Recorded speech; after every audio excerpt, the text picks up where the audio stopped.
After Carl Benz gave the world its first automobile, and after Daimler and Maybach turned that invention into a powerful industry, the automobile era was born. Europe was roaring with innovation, but across the Atlantic Ocean, a new kind of dream was quietly taking shape in America. In a small wooden workshop in Detroit, surrounded by tools, smoke, and the smell of oil, a young mechanic named Henry Ford was working late nights.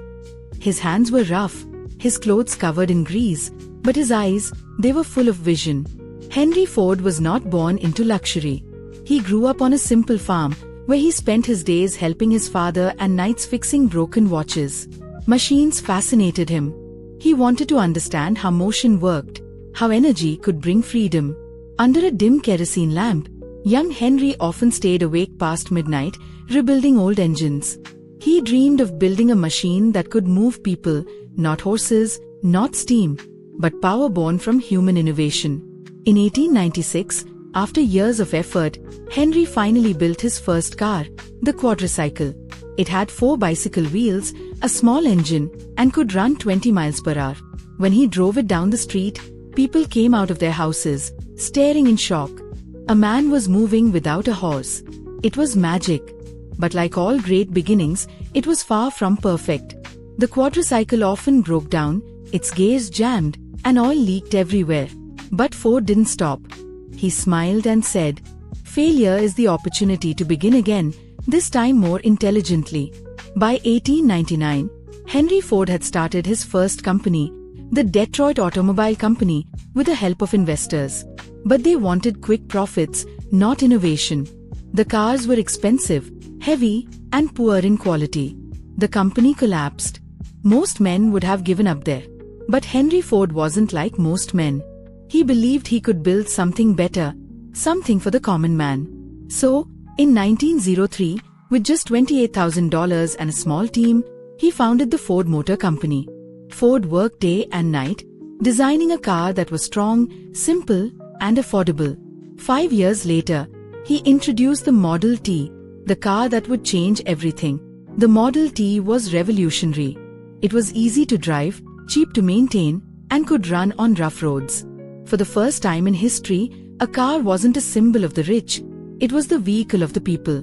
Within months, America fell in love with it. But success brought a new challenge: demand. How could Ford build enough cars for everyone? That's when his genius struck again. He invented the assembly line system.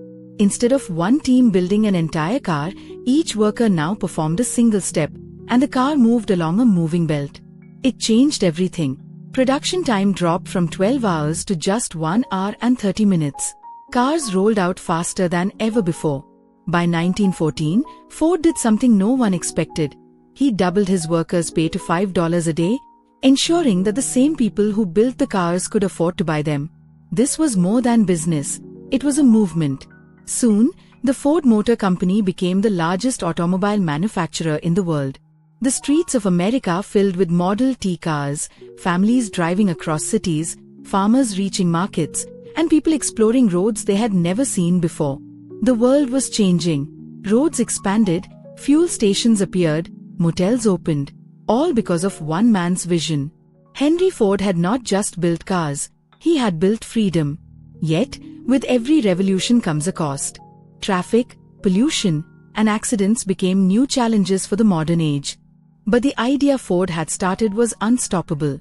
By the time the last Model T rolled off the line in 1927, over 15 million cars had been sold. It was more than a machine. It was a symbol of hope, progress, and human determination. From Benz's 3 wheels to Daimler's engines and Ford's assembly lines, the automobile had conquered the world.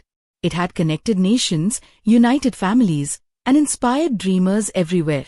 And as the 20th century moved forward, new countries, Italy, France, Japan, would take this legacy and turn it into an art form. But it all began with a dreamer in Detroit, the man who truly put the world on wheels.